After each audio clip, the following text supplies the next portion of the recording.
유가족 대표와 여야 대표의 3자 협의체 구성에 대해서 새누리당은 입법권 침해라며 거부하고 있습니다.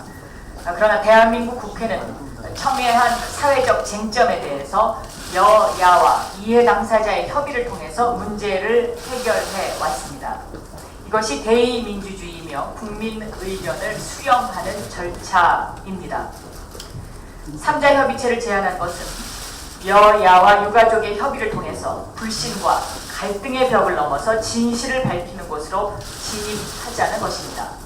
유가족이 새누리당과 정부를 믿지 못하고 있기 때문에 제안한 것입니다. 오늘까지 기다려보겠습니다.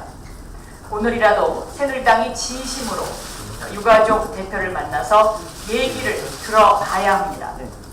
지금껏 단 한 차례도 집권 여당이 진심으로 유가족들을 대한 적이 없지 않습니까? 더 이상 시간을 지체하면 생명을 지킬 수 없습니다.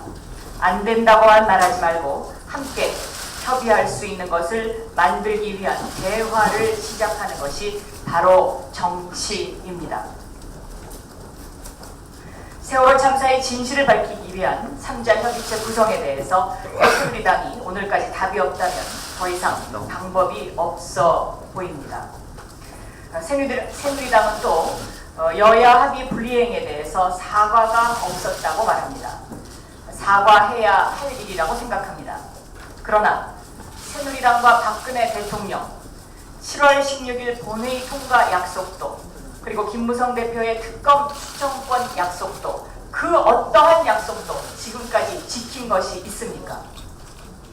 또 한 가지 더 이상 방관할 수 없는 매우 심각한 문제가 있습니다. 새누리당과 카톡 유언비어에 대해서 전쟁을 선포합니다. 이미 카톡 유언비어 관련해서는 어제 오늘의 문제가 아닙니다. 새누리당 김재원 수석이 대외비 문건을 만들고 심재철 위원장이 카톡을 통해서 세월호 유가족 폄훼 유언비어를 광범위하게 유포시킨 사건이 있었습니다. 여기에 대해서 사과를 요구한 바 있습니다. 그런데 어제는 문재인 의원에 대한 유언비어를 하태경 의원이 유포시켰습니다. 이 세월호 사건과 문재인 의원이 무슨 관련이 있습니까? 그런데도 새누리당은 협상 때마다 김기춘 비서실장의 증인이 거론되면 문재인 의원을 끌어들여서 물타기를 시도를 했고 드디어 이제 그 내용이 카톡에 유포되는 사태까지 빚어졌습니다. 단식 40여일째를 이어가는 유민 아빠에 대한 카톡 건도 마찬가지입니다. 사회를 이러한 분열적 구조로 만들어가는 새누리당에게 이에 대한 사과 없이는 그리고 이에 대한 재발 방지 약속 없이는 더 이상 국정 파트너로서 대할 수 없다는 점을 강력하게 말씀드립니다.